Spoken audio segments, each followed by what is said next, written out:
The torrential rain over Manhattan didn't just fall. It felt like it was trying to aggressively wash away the sins of the city. But Eleanor Vance knew firsthand that no amount of water could scrub the filth from the streets of New York. Especially not the kind of filth that wore tailored suits and sat in government offices. At 2:45 a.m., the neon lights of Times Square were a blurred, bleeding watercolor through the heavy downpour. Eleanor didn't notice the vibrant colors. Her entire world had narrowed down to the agonizing, rhythmic throbbing in her left side and the frantic sound of her own ragged breathing. She was running, stumbling through the shadowed, narrow alleyways of Hell's Kitchen, her high-heeled shoes long abandoned in a puddle 3 blocks back. Her bare feet were numb from the freezing asphalt, cut and scraped by broken glass, but the pain in her feet was nothing compared to the fiery agony radiating from her ribs. She pressed her trembling hand against her trench coat, her fingers slipping against the warm, sticky wetness that was rapidly soaking through the beige fabric. A bullet. She had actually been shot. The realization was still struggling to pierce through the thick fog of adrenaline clouding her mind. Just 3 hours ago, Eleanor had been a celebrated senior financial analyst at one of Wall Street's most prestigious firms. She was engaged to David, a handsome, upwardly mobile corporate attorney who promised her the world.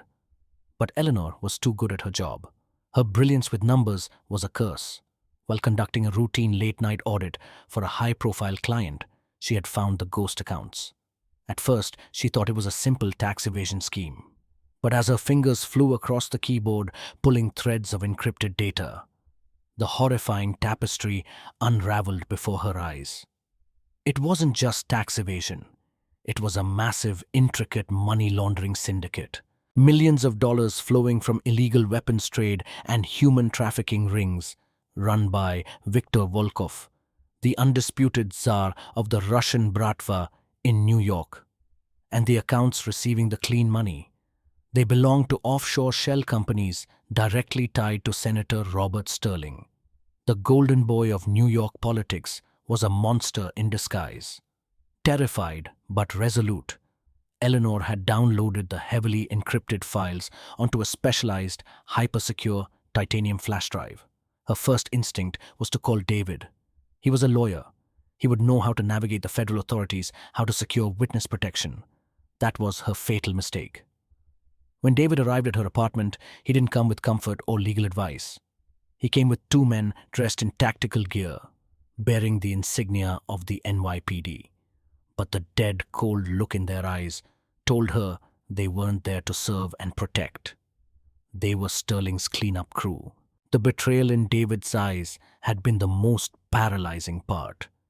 He hadn't even looked sorry. He merely stood by the door, fixing his expensive tie, and muttered, "You couldn't just leave the numbers alone, Elle. You had to be the smartest person in the room." She had barely escaped. A heavy brass lamp to the face of the first operative, a desperate dive through her second-story fire escape window. A suppressed bullet had grazed her side as she plummeted into the unforgiving darkness of the alley below. Now, hiding behind a rusted dumpster, Eleanor gasped for air, the cold rain mixing with the hot tears of betrayal on her cheeks. She couldn't go to the police. Senator Sterling owned the precinct. She couldn't go to the FBI. She didn't know how deep the rot went. She was completely isolated, hunted by the law and the underworld simultaneously. If they caught her, she wouldn't just be killed. She would be erased. The encrypted drive in her pocket felt like a 50-pound weight, dragging her toward the grave. She needed a monster to fight a monster. She needed someone whose hatred for Viktor Volkov and the establishment outweighed their desire to hand her over. There was only one man in New York City who fit that terrifying description: Julian Thorne. To the public, Julian Thorne was the enigmatic billionaire CEO of Thorne Industries, a real estate and tech conglomerate that owned half the Manhattan skyline. But in the whispered, terrified rumors of the city's dark underbelly, Julian was the apex predator. He was the kingmaker and the executioner, a man who operated with absolute cold-blooded efficiency. It was a well-known secret that Volkov's Bratva and Thorne's syndicate were engaged in a bitter, silent turf war that threatened to tear the city's criminal ecosystem apart. Eleanor knew where to find him. Not at his towering glass headquarters in Midtown, but at his true seat of power, the Labyrinth. It was an ultra-exclusive subterranean speakeasy hidden beneath an old meatpacking warehouse in Chelsea. It was a fortress, heavily guarded and impenetrable to anyone who wasn't explicitly invited. Forcing herself to stand, Eleanor bit down on her lips so hard she tasted copper. The pain in her side was blinding, threatening to pull her into unconsciousness, but she refused to die in a dirty alley. She had a dead man's switch, a weapon that could destroy the men who broke her heart and tried to take her life. She limped forward, leaning heavily against the damp brick walls. Every step was a negotiation with her own failing body. The rain plastered her dark hair to her pale face. She looked like a ghost, a shattered remnant of a woman, but her eyes burned with a fierce, unnatural fire. She wasn't just running for her life anymore. She was running for vengeance. By the time the looming brutalist architecture of the Chelsea warehouse came into view, Eleanor was running on nothing but pure, unadulterated willpower. The heavy steel door at the back of the alley was guarded by two men who looked like they were carved from granite. They wore bespoke suits that couldn't hide the dangerous bulk of the weapons holstered beneath their jackets. As Eleanor stumbled out of the shadows, crossing the threshold of the dim amber light spilling from the security camera, the men instantly tensed their hands, dropping to their sides. "Stop right there!" The larger of the two commanded, his voice a low, threatening rumble that cut through the sound of the rain. "This is private property." Eleanor didn't stop. She couldn't. She knew if she stopped moving, she would never start again. She dragged her bleeding feet across the wet pavement, her breath hitching in a wet, ragged sob. She raised her blood-soaked hand, holding the titanium flash drive between her trembling fingers like a holy relic. "I need," she gasped, her voice barely a whisper against the storm. "I need to see Julian Thorne." The guards exchanged a sharp, incredulous look. Nobody just walked up to the labyrinth bleeding out and demanded an audience with the boss. "Turn around, lady, before we make you," the second guard warned, taking a step forward. Eleanor's knees finally buckled. The last reserve of her strength evaporated into the freezing night air. She collapsed onto the wet concrete, the sharp impact sending a shockwave of agony through her shattered ribs. As her vision began to tunnel, dimming at the edges into a terrifying blackness, she forced her head up, locking eyes with the security camera mounted above the door. She knew he was watching. A man like Julian Thorne saw everything. "Tell him," she choked out, blood spilling over her bottom lip. "Tell him I have the key to destroying Viktor Volkov and Senator Sterling." She let her head fall against the freezing asphalt. The rain beat down on her broken body. She didn't know if the door would open or if the guards would simply drag her to the river. She closed her eyes, the darkness finally rushing in to claim her. Deep beneath the rain-slicked streets of Chelsea, the labyrinth was a sanctuary of controlled vice and immaculate silence. The chaotic storm ravaging Manhattan could not penetrate the reinforced concrete and acoustic paneling of the subterranean fortress. Inside, the air was heavy with the intoxicating scent of cedarwood, expensive Cuban cigars, and the faint, sweet metallic tang of aged bourbon. The lighting was deliberately kept low, a moody amber that cast long, predatory shadows across the crushed velvet booths and mahogany tables. At the very center of the room, seated on a raised dais that offered an unobstructed view of the entire club, sat Julian Thorne.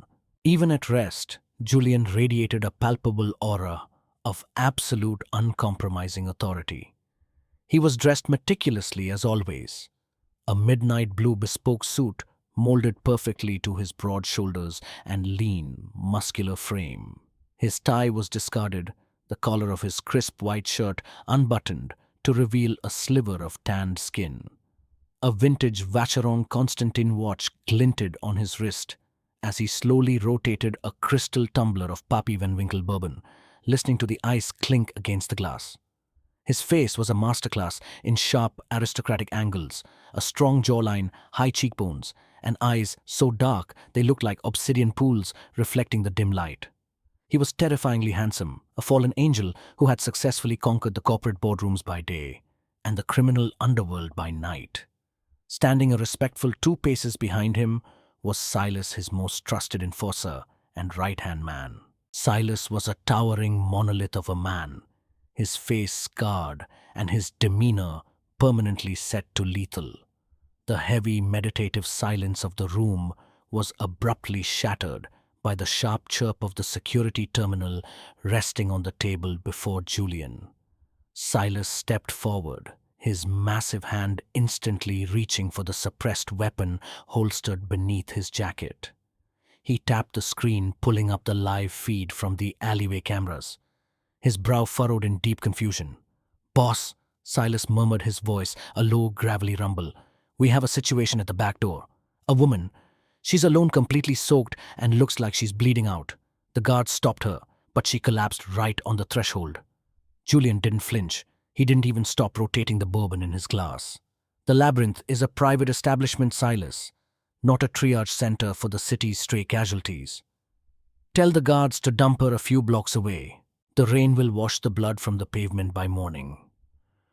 "Normally I would agree," Silas replied, his eyes narrowing as he maximized the audio feed from the camera. "But right before she passed out, she looked directly into the lens. She said she has the key to destroying Viktor Volkov and Senator Robert Sterling." Julian's hand suddenly stopped. The ice in the glass ceased its rhythmic clinking. Slowly, he set the tumbler down on the polished mahogany table. For months, the Volkov Bratva had been encroaching on Thorne Industries' shipping routes, a silent war that was costing Julian millions and threatening the delicate ecosystem of the city's black market.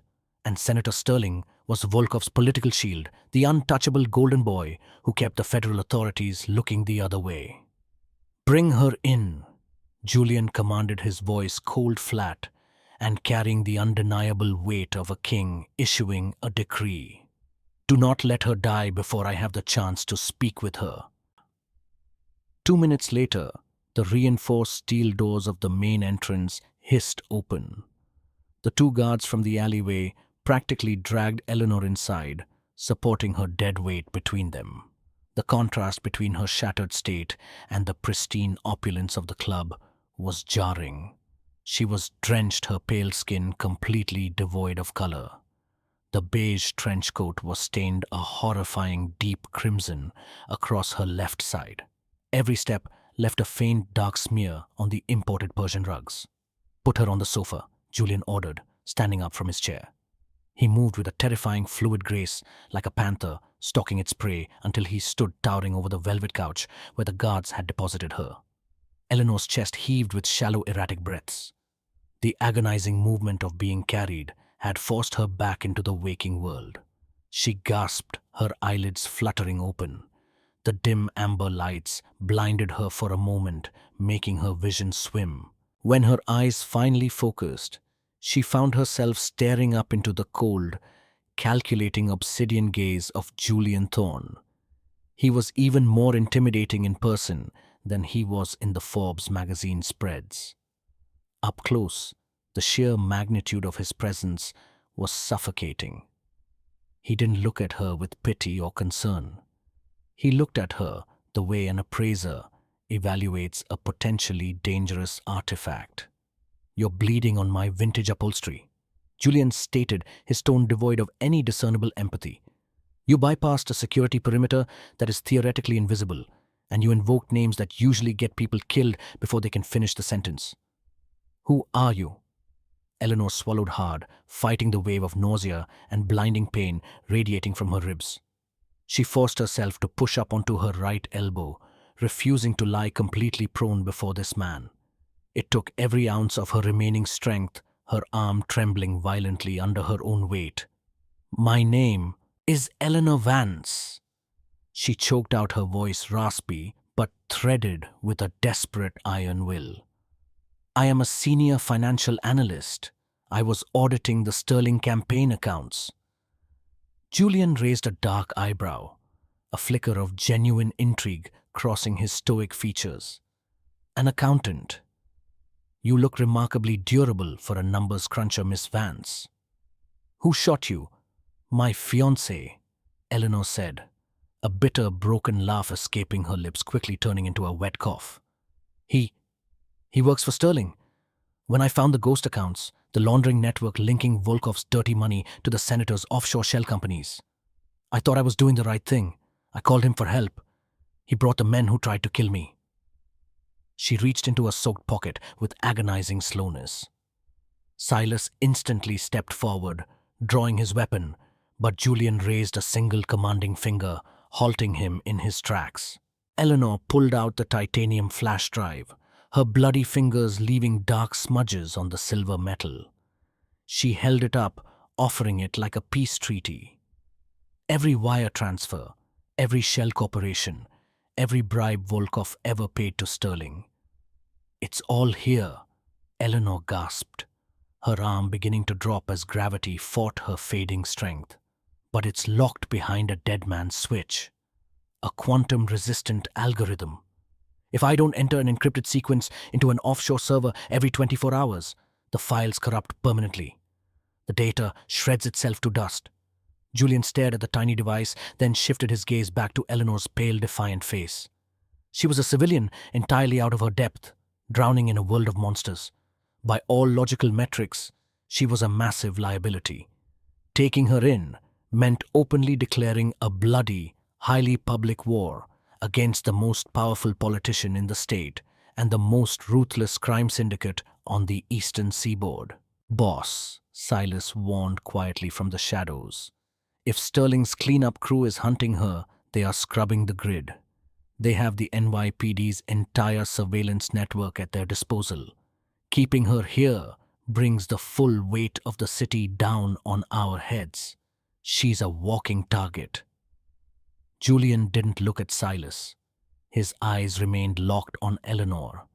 He saw the sheer terror in her hazel eyes, but beneath that terror, he saw something else. He saw the cold, brilliant fire of a woman who had been dragged to hell and was willing to burn it all down to get her revenge. She had crawled to the devil's doorstep because she was smart enough to know that only a bigger monster could save her. "You came to me because you know I am the only man in New York capable of stopping them," Julian said softly, stepping closer. He crouched down until he was eye level with her, his expensive suit trousers brushing against the blood-stained rug. "I came to you." "Shh," Eleanor whispered, her vision beginning to fade to black once more. "Because if I die, the key dies with me. Save me, and I give you the Empire." Her elbow gave out. She collapsed back against the velvet cushions, her eyes rolling back as she finally surrendered to the darkness. The flash drive slipped from her limp fingers, landing softly on the cushion beside her hip. The room plunged into an absolute, breathless silence. The ticking of a grandfather clock in the corner sounded like a hammer striking an anvil. Julian slowly reached out his large, scarred hand, gently picking up the titanium drive. He stared at it for a fraction of a second before slipping it into the inner pocket of his jacket.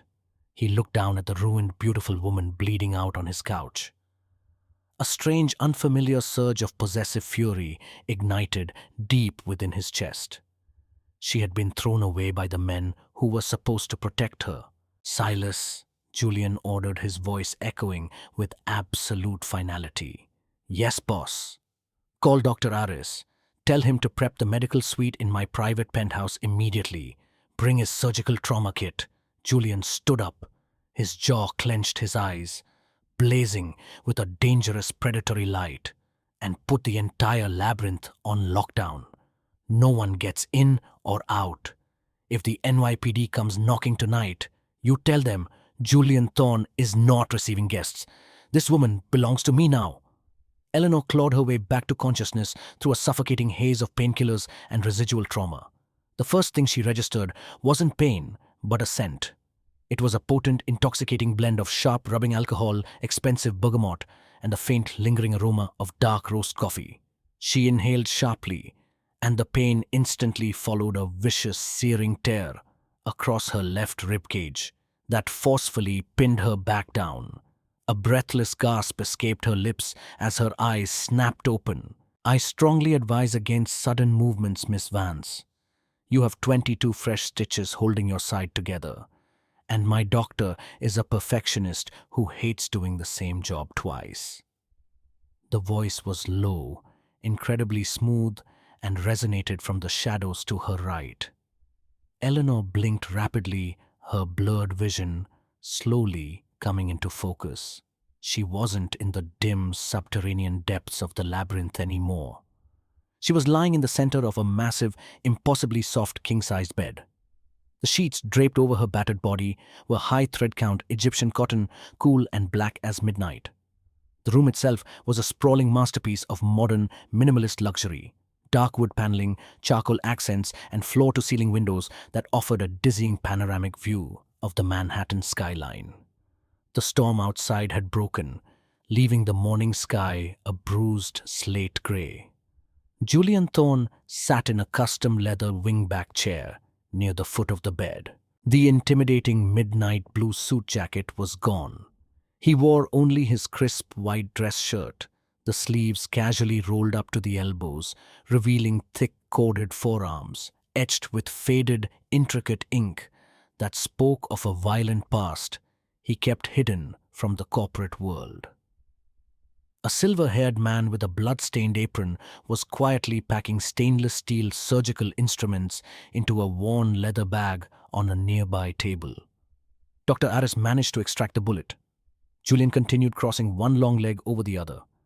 His obsidian eyes never left her face, tracking every flicker of emotion, every wince of pain. A 9mm hollow point, standard issue for the NYPD tactical units. It cracked a rib, but miraculously missed your vital organs. You lost a significant amount of blood. But we replenished it. You are by all statistical margins incredibly lucky to be breathing. Eleanor gingerly touched the thick layer of white gauze wrapped tightly around her torso. The memories of the alley, the rain and David's cold dead eyes as he watched the tactical officers draw their weapons, came crashing back with the force of a freight train. Her breath hitched a wave of profound, suffocating grief, threatening to pull her under.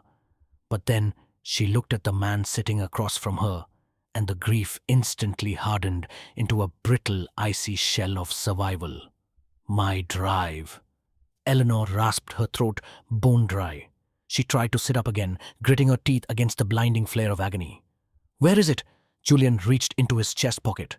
He withdrew the small titanium rectangle, holding it up between his index and middle fingers so it caught the grey morning light. "Safe," Julian replied, his tone infuriatingly calm. "Though currently useless to me without the encryption key. A quantum-resistant algorithm, you said. A dead man's switch." "I need a secure terminal," Eleanor demanded, ignoring the sheer absurdity of barking orders at a mafia boss while lying helpless in his bed. "An air-gapped laptop with a heavily encrypted routing matrix. The clock is ticking. If I don't input the access sequence into a remote server within 24 hours of my last login, the entire Volkov Sterling ledger permanently corrupts." Julian didn't move to fetch a laptop. Instead, he slowly stood up, placing the drive back into his pocket. He closed the distance between the chair and the bed with that same terrifying, predatory grace, stopping only when his thighs brushed against the mattress. The sheer size of him, the radiating heat of his presence, was overwhelming. "You don't trust me," Julian stated. It wasn't a question. Eleanor met his dark gaze flawlessly, refusing to shrink back into the pillows. "You are the head of the most notorious criminal syndicate on the East Coast, Mr. Thorne. You manipulate markets by day and order executions by night. Trusting you would be a catastrophic lapse in professional judgment. We are utilizing each other, nothing more. A slow, dangerous smile curved the corner of Julian's mouth. Most men who spoke to him with such brazen disrespect ended up at the bottom of the East River wearing concrete shoes. Yet this shattered, bleeding accountant was looking him dead in the eye, effectively holding a gun to his head with nothing but lines of code. He leaned forward, resting his large hands on the mattress on either side of her waist, effectively trapping her. His face was mere inches from hers. She could feel the warmth of his breath, see the faint stubble along his sharp jawline. "Survival makes you remarkably bold, Eleanor," Julian murmured, the sound vibrating in his chest. "But let us be completely clear about the reality of your situation. You audited the wrong accounts. You discovered that the man you were sleeping with was a rat working for a corrupt senator. You were hunted, shot, and left to rot in an alley." Eleanor flinched the mention of David, piercing through her defensive armor. Julian's eyes darkened, catching that micro-expression of pain. The smile vanished, replaced by a cold, territorial fury that sent a shiver down her spine. "The men who did this to you, they believe you are dead or dying. They are currently tearing the city apart to find your corpse and that drive." "Then give me a laptop so I can destroy them," she whispered, her voice trembling, not from fear of Julian, but from the sheer, unadulterated rage boiling in her veins. "I will give you a laptop," Julian said softly, his thumb lifting to gently, almost reverently, brush a stray lock of dark hair away from her pale cheek. The contrast of his lethal hands being so gentle made Eleanor's breath catch. "I will give you the bandwidth to tear Senator Sterling's political empire to the ground. But in exchange, you must understand the terms of this arrangement." "What terms?" she asked warily.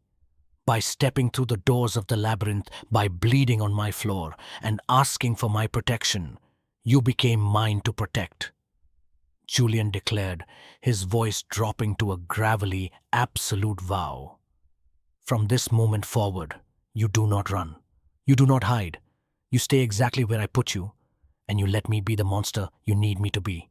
Understood?" Eleanor stared up into his obsidian eyes. She had traded one cage for another, but at least the monster standing over her was entirely honest about his nature. He wasn't pretending to be a golden boy. He was the devil, and he was offering her a crown of ashes. "Understood," she breathed. Before Julian could step back, the heavy oak doors of the penthouse suite opened with a sharp click. Silas stepped into the room, his scarred face a mask of grim urgency. He didn't apologize for the intrusion. "Boss," Silas said, his voice tight, "we have a massive problem downstairs." Julian straightened, the protective, intimate tension instantly evaporating, replaced by the cold, calculating demeanor of a CEO at war. "Report. 5 NYPD cruisers just blocked the entrance to the Chelsea warehouse. Detective Harris from the 12th Precinct is at the door with a heavily armed tactical unit," Silas relayed, handing Julian a tablet displaying the live security feed. "Harris is on Sterling's payroll. He claims they have street cam footage of a homicide suspect breaking into our perimeter. He has a search warrant signed by a federal judge." Eleanor felt the blood drain entirely from her face. Her heart slammed violently against her injured ribs. Harris. That was the detective David had brought to her apartment. They had tracked her. "They'll kill me," Eleanor choked out, genuine panic finally breaking through her stoic facade. "If they take me out of this building, I'll be found hanging in a holding cell before noon. They'll call it a suicide." Julian looked down at her terrified face, his jaw clenching so hard a muscle ticked in his cheek. He handed the tablet back to Silas and casually adjusted the cuffs of his pristine white shirt. "Silas," Julian said, his voice terrifyingly calm, devoid of all human warmth. "Yes, boss." "Gather the men. Make sure their safeties are off," Julian ordered, turning toward the bedroom door. "Wait," Eleanor called out, her voice cracking. "What are you going to do?" Julian paused in the doorway. He looked back over his shoulder, the grey morning light catching the sharp, brutal angles of his face. He looked like a god of war preparing to descend upon the mortal realm. "I am going to remind Detective Harris whose city he is currently standing in," Julian stated smoothly. "Rest, Eleanor. Nobody touches what is mine." The door clicked shut, leaving Eleanor alone in the vast, silent penthouse, her heart racing as she realized the true extent of the war she had just started. Down in the cavernous main lobby of the labyrinth, the atmosphere was suffocatingly tense. The heavy reinforced steel doors at the entrance had been pulled open, letting in the biting chill of the New York morning, and the jarring rhythmic strobe of red and blue police lights reflecting off the wet pavement outside. Detective Harris stood just inside the threshold, water dripping from his cheap trench coat onto the pristine marble floor. He was a burly, thick-necked man who carried the arrogant swagger of someone accustomed to operating above the law. Behind him, stacked in a tight, aggressive formation, were 6 heavily armed tactical officers from the NYPD's elite emergency service unit. Their hands gripped their matte black assault rifles, fingers hovering dangerously close to the triggers. But their path to the inner club was completely blocked. Standing between the police and the grand staircase were 12 of Julian Thorne's enforcers. They were impeccably dressed in dark suits, their postures relaxed but radiating a lethal coiled energy. Unlike the police, they didn't have their weapons raised, but the distinct bulges beneath their jackets made it abundantly clear that if a firefight broke out, the tactical officers would not be walking out of the building alive. The heavy mahogany doors at the top of the grand staircase clicked open. Julian Thorne descended the steps. He moved with a slow, deliberate grace, projecting an aura of absolute terrifying calm. He had discarded his suit jacket entirely, the crisp white dress shirt clinging to the broad lines of his shoulders. His hands were casually slipped into the pockets of his tailored trousers. He didn't look like a man facing down a heavily armed police raid. He looked like a king, annoyed by a pest infestation in his throne room. "Detective Harris," Julian greeted, his smooth, resonant voice echoing through the dead silence of the lobby. He reached the bottom of the stairs, but didn't stop until he was standing a mere 3 feet from the corrupt detective. "To what do I owe the extreme displeasure of a tactical invasion in my private establishment?" "Cut the crap, Thorne!" Harris spat his jaw tight. He thrust a folded piece of paper toward Julian's chest. "We tracked a fugitive to your back alley. We have street cam footage confirming she entered this building. She is the prime suspect in a homicide investigation, and I have a warrant signed by a federal judge to search these premises." Julian didn't even glance at the paper. He kept his obsidian eyes locked dead onto Harris's face. "You have a piece of paper signed by Judge Wallace?" Julian said, his voice dropping to a conversational murmur that was somehow more intimidating than a shout. "A judge who coincidentally owes a substantial amount of money to Viktor Volkov's underground casinos. A debt that I imagine Senator Sterling promised to wipe clean if this warrant was magically signed before sunrise." Harris's face flushed a dull, angry red. "I don't know what the hell you're talking about. Are you openly interfering with an active police investigation? I will arrest you right here, Thorne." "You are entirely welcome to try," Julian countered smoothly. He didn't raise his voice, but the 12 men behind him shifted their weight in unison, a silent, deadly ripple of movement that caused the tactical officers to grip their rifles tighter. Up in the penthouse, Eleanor was watching the entire confrontation unfold. Silas had left his tablet on the nightstand, the live security feed still running. She sat propped up against the dark silk pillows, her breath caught in her throat, her hands trembling as she clutched the tablet. She recognized Harris instantly. He was the man who had stood in her living room with David, the man who had drawn his weapon and ordered his men to take her out. Seeing him standing in the lobby, she felt a paralyzing wave of terror. But as she watched Julian Thorne, the terror began to recede, replaced by a profound, awestruck fascination. Julian was standing toe-to-toe with the monster who had hunted her, and he looked entirely unbothered. Down in the lobby, Julian gestured casually to Silas. The massive enforcer stepped forward, handing his boss a sleek, secure smartphone. Julian dialed a single digit and put the phone on speaker, holding it out between himself and Harris. It rang twice before a crisp, aristocratic voice answered. "Yes, Mr. Thorne." "Arthur," Julian said, his eyes never leaving the detective. "I have Detective Harris of the 12th Precinct standing in my foyer, attempting an unlawful search and seizure based on a deeply fraudulent warrant. He is threatening to arrest me. Could you please advise him?" The voice on the phone belonged to Arthur Sterling, the senator's older brother, ironically, and the senior partner at the most ruthless corporate defense firm on the eastern seaboard. A man who privately despised his politician brother and handled Thorne Industries' most sensitive legal maneuverings. "Detective Harris," Arthur's voice crackled coldly through the speaker. "If you or your men take one more step into that building, I will have a federal injunction filed before you can get back to your cruiser.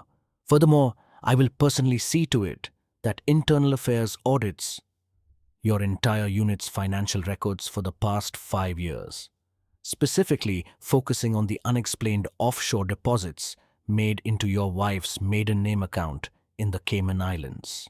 Do we have a crystal clear understanding?" Harris turned a sickly shade of pale gray.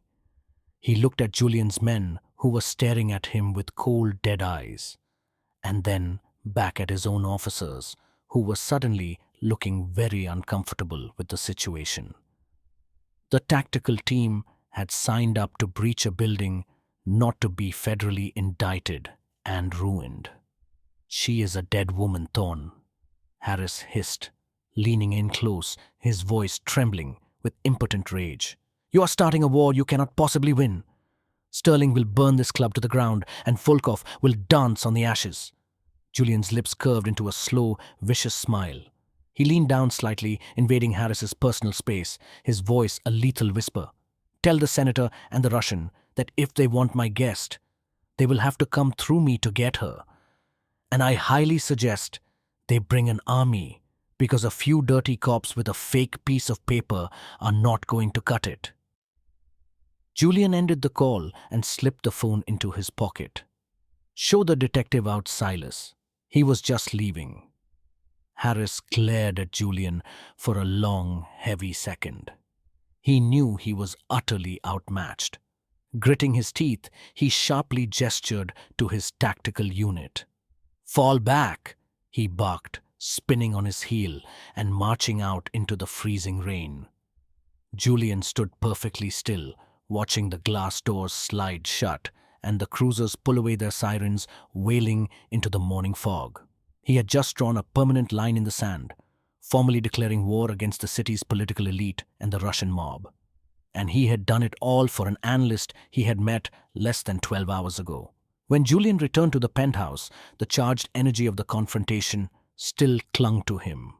He walked into the bedroom, stopping at the foot of the bed. Eleanor looked up at him. From the tablet, her hazel eyes wide with a mixture of shock and deep, undeniable gratitude. He had protected her, not just with words, but with an absolute terrifying display of power. Julian walked over to the mahogany desk in the corner of the room. He picked up a sleek, matte black ThinkPad laptop and carried it over to the bed, setting it gently on Eleanor's lap, being careful not to jostle her wounded side. "The terminal is completely air-gapped," Julian said softly, his dark eyes locking onto hers. "It runs through a decentralized proxy matrix. They cannot trace your location, and they cannot intercept the data upload." Eleanor stared at the laptop, then looked up at the man who had just risked his entire empire to keep her safe. The icy wall she had built around her heart cracked just a fraction. "You just declared war on the entire city," she whispered. Julian reached out his knuckles, brushing lightly against her cheek. "Let them come," he murmured. "Now, Miss Vance, it is time for you to go to work." The quiet of the penthouse was absolute, save for the rhythmic rapid-fire clicking of the laptop keys.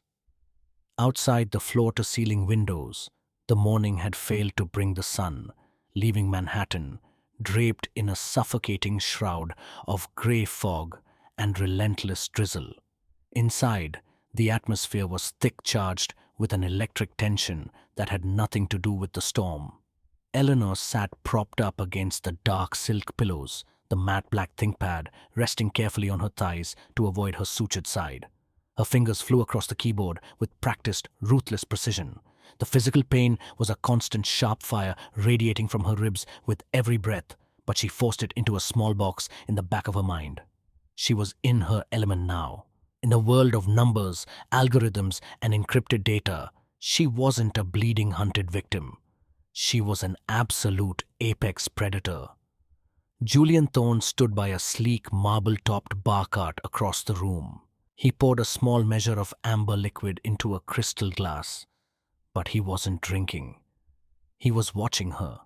He had spent his entire life surrounded by dangerous people, men who could kill with their bare hands, assassins who moved like shadows, and ruthless corporate raiders who could bankrupt a company with a phone call. But as he watched Eleanor Vance navigate complex quantum-resistant firewalls, her pale face illuminated by the harsh blue light of the screen, Julian realized he had never seen anyone quite as lethal as the woman sitting in his bed. "You have 6 minutes until the 24-hour window closes," Julian remarked, his deep voice slicing through the silence like a velvet blade. He walked slowly toward the bed, the ice in his glass clinking softly. "I am acutely aware of the time, Mr. Thorne," Eleanor replied, without breaking her gaze from the cascading lines of code on the screen. "The encryption isn't a simple password. It's a dynamic, algorithmic sequence that requires a localized biometric handshake. I have to rebuild the proxy matrix before I input the key, or the server will recognize the anomaly and trigger the wipe." Julian came to a halt beside the bed. He set his glass on the nightstand and looked down at the screen. To him, it was a dizzying waterfall of green and white text. To her, it was a weapon. "You designed this dead man's switch yourself?" He noted, his tone carrying a distinct note of admiration. "When you realize the man you are going to marry is laundering millions in blood money for a senator, you tend to take precautions," Eleanor said dryly, a bitter edge briefly sharpening her voice. She hit the enter key with a decisive strike. The chaotic lines of code vanished, replaced by a stark, solid black screen. A single blinking white prompt appeared in the center. Eleanor took a deep, steadying breath, wincing as her ribs protested, and typed in a 64-character alphanumeric sequence from pure memory. The screen flashed green. A small text box appeared. "Protocol reset. 24,000 remaining. Access granted." Eleanor let out a long, shuddering exhale, allowing her head to fall back against the pillows. She closed her eyes, the sheer magnitude of the relief momentarily overwhelming her. The evidence was safe. She had bought them another day. "It's done," she whispered. Julian didn't look at the screen. He looked at her. He reached out his large, warm hand, gently gripping her shoulder. The touch was meant to be grounding, but the moment his skin made contact with hers through the thin fabric of her borrowed shirt, a sudden searing spark of awareness shot through the air between them. Eleanor opened her eyes, turning her head to look at him. He was standing incredibly close, the scent of his bergamot cologne and the faint trace of bourbon wrapping around her senses. "Your fiancé," Julian murmured, his thumb slowly, almost unconsciously, tracing the line of her collarbone. "He brought the police to your apartment. He stood there while they aimed their weapons at you. Why?" Eleanor swallowed hard, her heart picking up a frantic new rhythm under his intense gaze. "Because David is weak. He liked having a smart woman on his arm, but he hated that I was smarter than him. When I found the ghost accounts, he didn't see a crime. He saw an opportunity to prove his loyalty to Sterling and secure a partnership at his firm. I was just collateral damage." A dark, terrifying storm brewed in Julian's obsidian eyes. The sheer possessive fury radiating from him was palpable, making the air in the room feel heavy. "He was intimidated by your mind," Julian said, his voice dropping to a low, rough whisper. "He was a fool, Eleanor. A man should not fear the brilliance of the woman beside him. He should weaponize it." Eleanor stared at him, completely captivated. For the first time in her life, she didn't feel the need to shrink herself down or hide her intelligence to make a man comfortable. Julian Thorne wasn't just unafraid of her mind. He was actively admiring it. He saw the fire in her, and instead of trying to put it out, he wanted to watch it burn down their enemies. "I need to pull the ledger," Eleanor said softly, reluctantly breaking the magnetic pull of his gaze to look back at the screen. "We need to know exactly what Volkov and Sterling are planning." Julian withdrew his hand, though the ghost of his touch lingered on her skin. He crossed his arms over his broad chest, returning to his role as the commanding general. "Show me." Eleanor opened the decrypted folders. Terabytes of damning evidence flooded the screen ledgers, documenting illegal arms shipments, offshore shell companies, explicit wire transfers, linking Volkov's front businesses directly to Senator Sterling's campaign funds.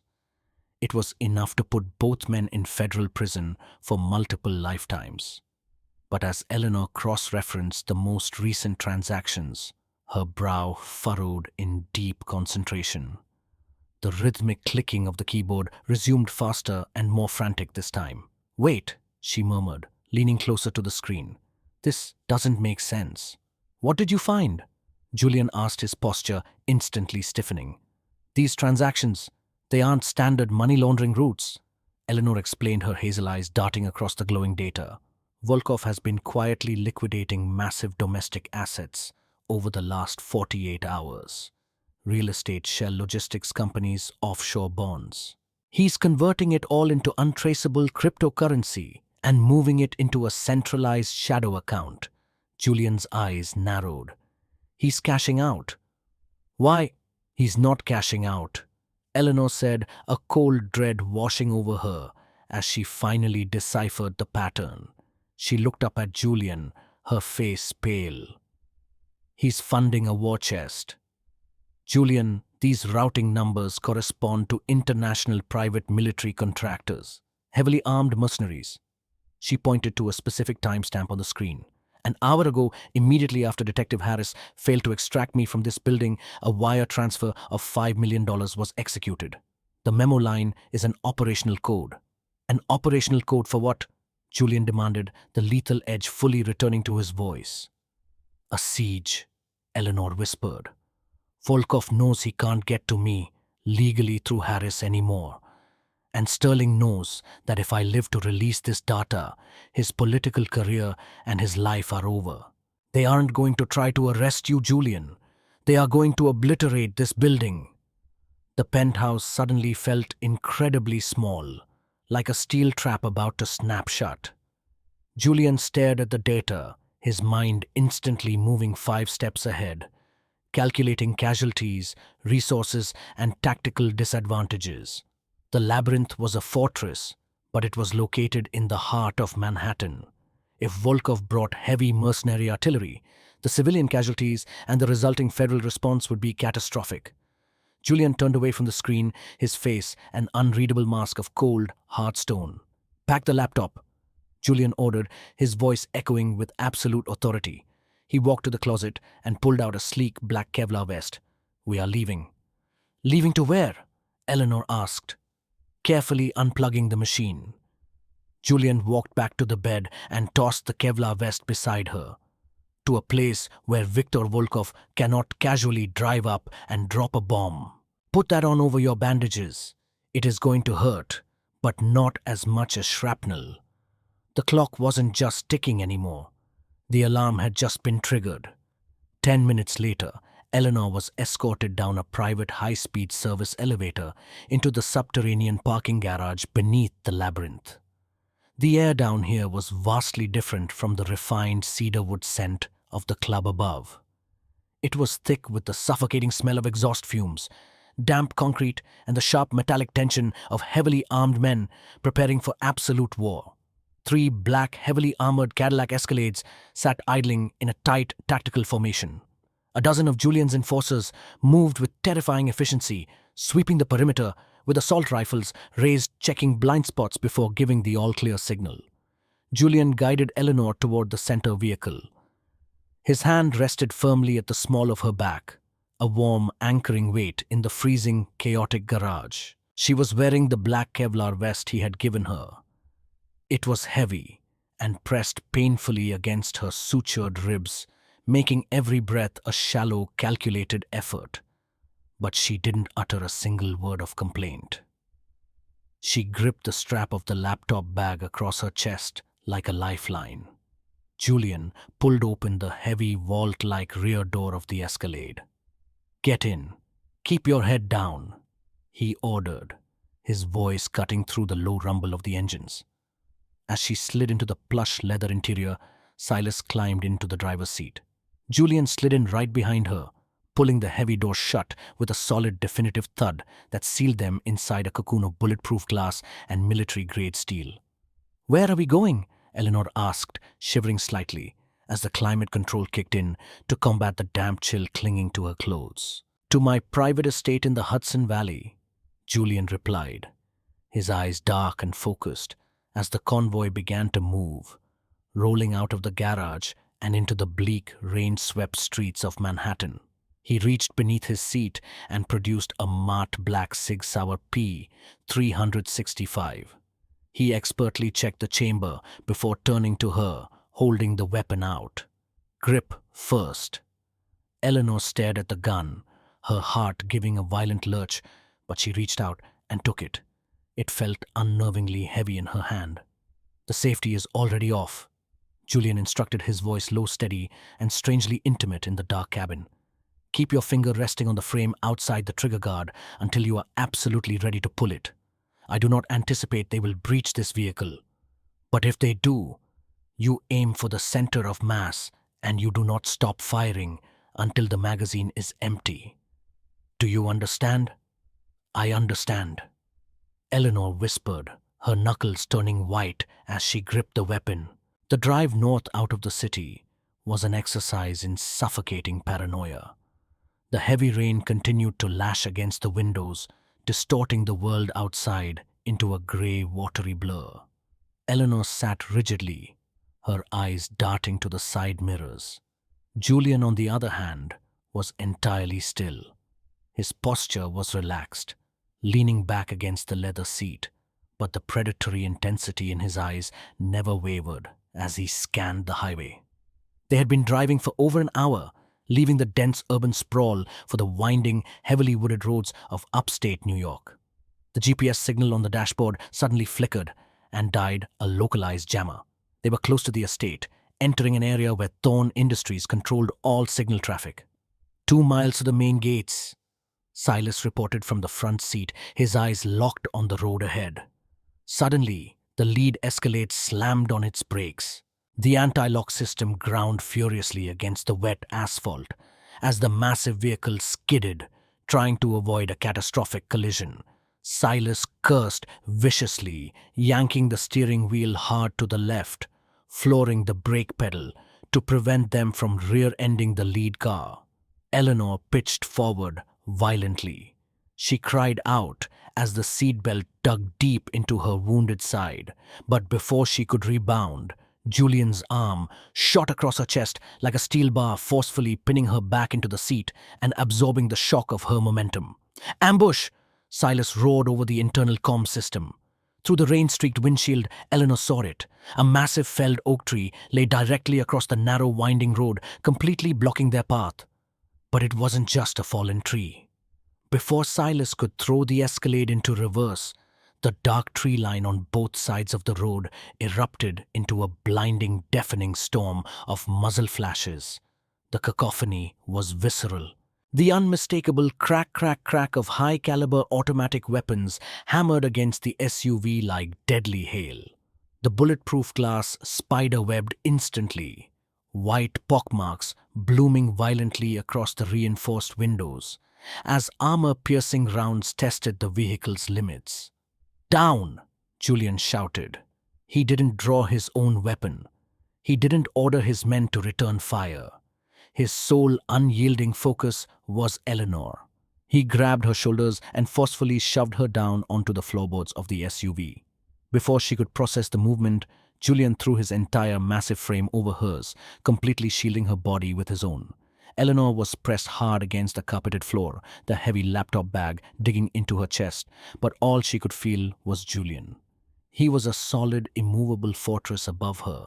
She could smell the gunpowder and bergamot clinging to him, could feel the heavy, rapid thumping of his heartbeat against her back. He was exposing himself to the raining glass and potential penetration to ensure that not a single bullet could reach her.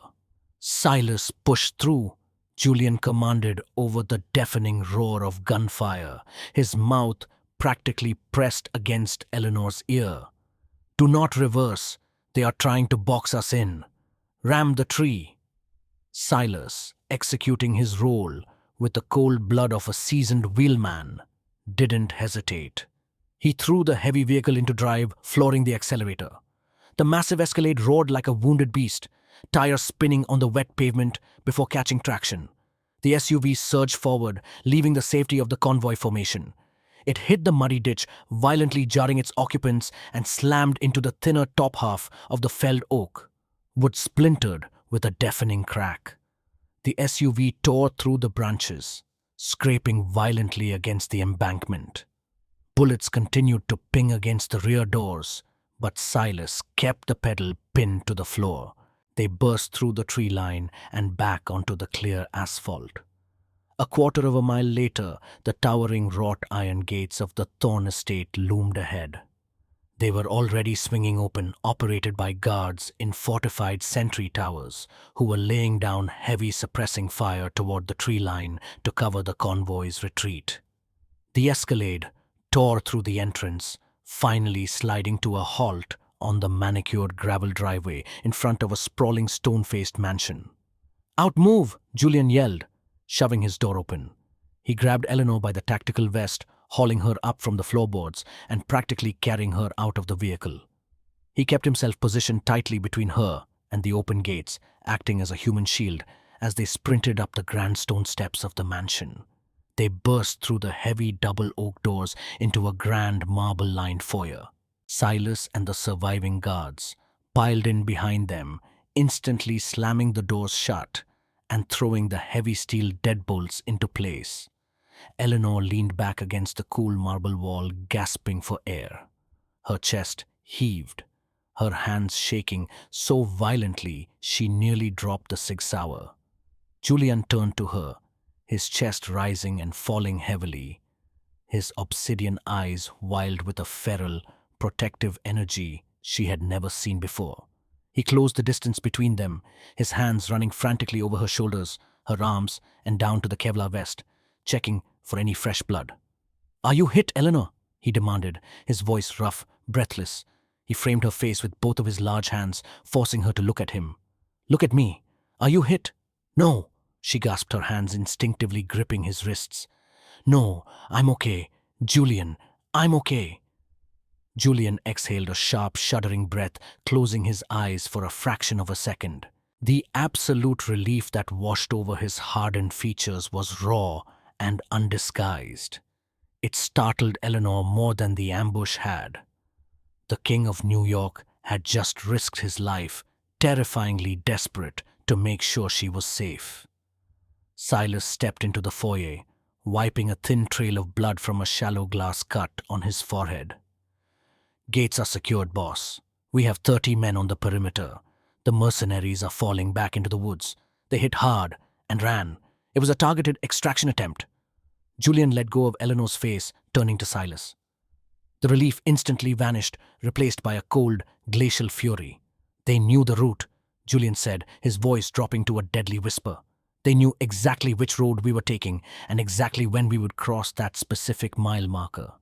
"Boss," Silas said, his voice grim, "that route was entirely blacked out. Only 3 people in the entire syndicate knew we were moving her to the Hudson estate today. Me, you, and Marcus. Marcus, Julian's underboss who ran the Brooklyn operations. Eleanor, slowly regaining her breath, straightened up. The terror of the ambush faded, replaced by the cold, calculated logic of the woman who hunted missing numbers for a living.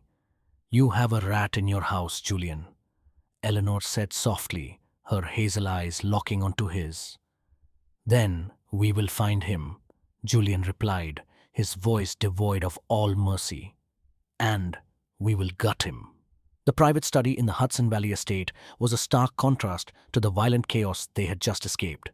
It was a cavernous, imposing room lined with shelves of antique literature anchored in the center by a massive mahogany desk. But instead of standard office equipment, the desk was outfitted with a state-of-the-art, multi-monitor, encrypted command terminal. It was a war room designed for a modern king. Outside the armored glass windows, the storm raged on, thrashing the ancient pine trees that surrounded the property. Inside, the silence was heavy and suffocating. Julian stood by the window, his broad back to the room. The midnight blue suit was gone, his white shirt sleeves rolled up to reveal the dark ink of his tattoos, stark against his tense, corded muscles. He stared out into the rain, his mind processing the profound weight of a betrayal from within his own inner circle. Marcus has been with my syndicate for 15 years, Julian said, his voice a low, gravelly rumble that barely broke the silence. He bled for this family. He stood by my side when we took the shipping ports from the Italians. I will not execute a man with that kind of history based solely on circumstantial timing. I need absolute, undeniable proof. Silas stood rigidly by the door, his scarred face expressionless. The routing intel was compartmentalized, boss. It had to be him. But by the rules of the syndicate, we need a paper trail to call for a sanctioned hit. There is always a paper trail, Eleanor interjected softly. Both men turned to look at her. Eleanor had removed the heavy Kevlar vest, leaving her in the oversized black button-down shirt Julian had given her.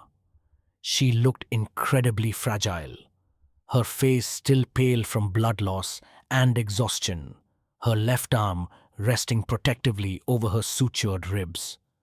But as she walked toward the command terminal, her hazel eyes burned with a razor-sharp analytical clarity that demanded absolute respect. She wasn't a Mafia enforcer. She couldn't hold a tactical line in a firefight. But numbers were her domain, and numbers never lied. Give me access to the global financial routing network, Eleanor instructed, sitting down in the high-backed leather chair behind the desk. She placed her air-gapped laptop next to the main monitors and connected a secure tether cable. If Viktor Volkov bought your underboss, he didn't hand him a briefcase full of cash in a dark alley. It's too risky, too bulky, and easily seized by federal asset forfeiture. A transaction of that magnitude requires a digital phantom. Julian walked over, standing directly behind her chair. The heat radiating from his large frame was a sudden, comforting contrast to the cold dread settling in her stomach. You can track a ghost transaction initiated by the Russian Bratva. Volkov relies on a specific laundering technique through a centralized bank in Nicosia, Cyprus. Eleanor explained, her fingers already flying across the keyboards, bringing the multiple screens to life with cascading lines of code and financial data. I saw the pattern when I was auditing Senator Sterling's offshore accounts. If Volkov paid Marcus to sell us out, he would have used the same encrypted pipeline. The room fell dead silent, save for the rapid rhythmic clicking of the keyboard. For the next 20 minutes, Eleanor orchestrated a digital masterpiece. She bypassed standard banking firewalls, slicing through layers of nested shell corporations and offshore holding companies. She didn't just look at account balances. She tracked the cryptographic signatures of the wire transfers, looking for the specific alphanumeric footprint she had memorized from the Sterling audit. Julian watched her utterly captivated. He rested his large hands on the back of her leather chair, leaning in close enough that she could feel the steady rhythm of his breathing against her hair. He had built his empire through intimidation, strategic violence, and brute force. Yet here was this woman, battered, bleeding, and hunted, dismantling a multi-million-dollar criminal conspiracy with nothing but her intellect. She was brilliant. She was lethal. And a fierce, possessive pride swelled in Julian's chest, realizing that she was doing this for him. Got it, Eleanor murmured abruptly. She hit a final keystroke and a complex web of transactions snapped into focus on the massive center monitor. A red line traced a path from a Volkov-owned front company in Cyprus, bouncing through 3 different Cayman Island servers, before finally landing in a domestic LLC registered in Delaware. Look at the timestamp. Eleanor pointed to the screen. Julian leaned over her shoulder, his dark eyes narrowing as he read the data. $4 million, he stated, his voice turning to ice, wired into an account held by Apex Logistics. 3 hours ago. Exactly, Eleanor confirmed, pulling up the corporate registry for Apex Logistics. And if we cross-reference the registered agent for this LLC using the encrypted backdoor of the Delaware State database, the screen blinked, displaying the hidden ownership documents. The name at the top of the page was undeniable. Marcus Vance. It's a blind trust, but the primary beneficiary is him, Eleanor said softly, turning her chair slightly to look up at Julian. He sold your life and mine for $4 million. The silence in the study was deafening. The accountant had just accomplished in 20 minutes what Julian's internal intelligence network couldn't do in months. She had definitively unmasked a traitor at the highest level of the Thorne syndicate. Julian stared at the screen, a dark, terrifying storm brewing in his obsidian eyes. He slowly reached out, placing his hand gently on Eleanor's shoulder. The touch was warm, an intimate grounding gesture, but it carried the heavy, suffocating weight of impending violence. "Silas," Julian said, his voice completely devoid of all human emotion. "Yes, boss." "Locate Marcus. He should still be at the Brooklyn headquarters. Do not alert him. Bring him to the soundproof basement of the warehouse. Take as many men as you need." "Right away," Silas replied, his scarred face hardening into a mask of pure executioner's intent as he turned and left the room. Julian looked down at Eleanor. The dynamic between them had fundamentally, irrevocably shifted.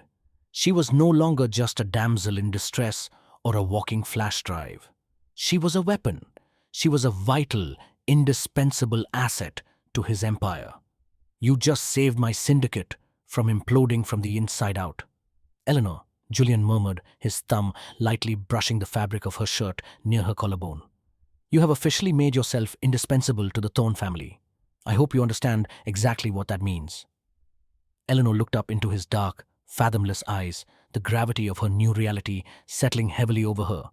She had survived the night, she had survived the ambush, but she had just permanently tied her soul to the devil.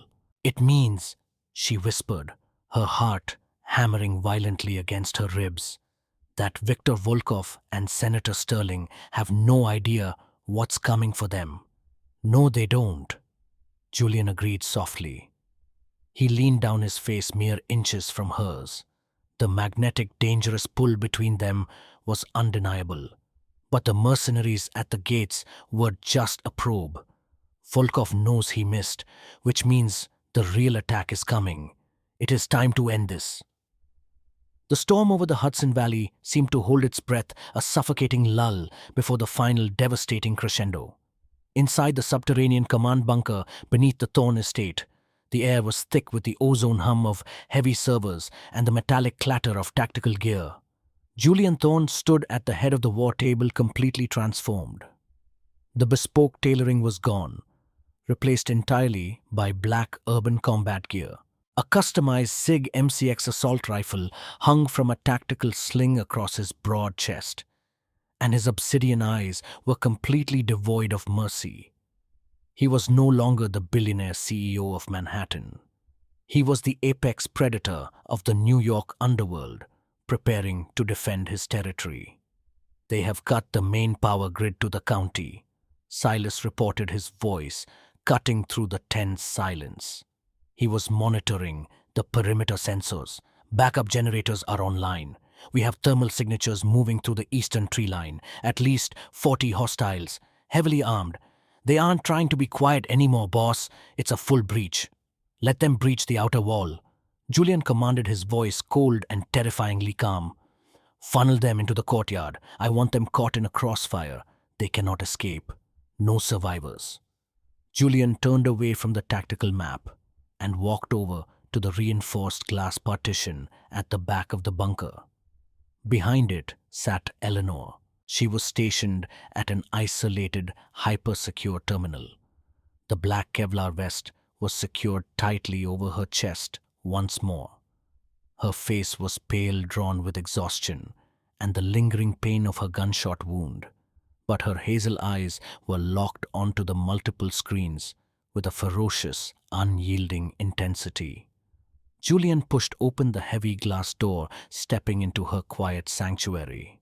He walked up behind her chair, resting his large gloved hands heavily on her shoulders. The protective weight of his touch sent a shiver down her spine, grounding her amidst the impending chaos. "It is time, Eleanor," Julian said softly. "I have bypassed the secondary firewalls," she replied, her fingers hovering over the keyboard. "I am directly connected to the secure drop boxes for the IRS Criminal Investigation Division, the FBI's Public Corruption Unit, and the editorial desks of the New York Times and the Wall Street Journal." She looked up at him, her heart hammering against her ribs. This was it. The point of no return.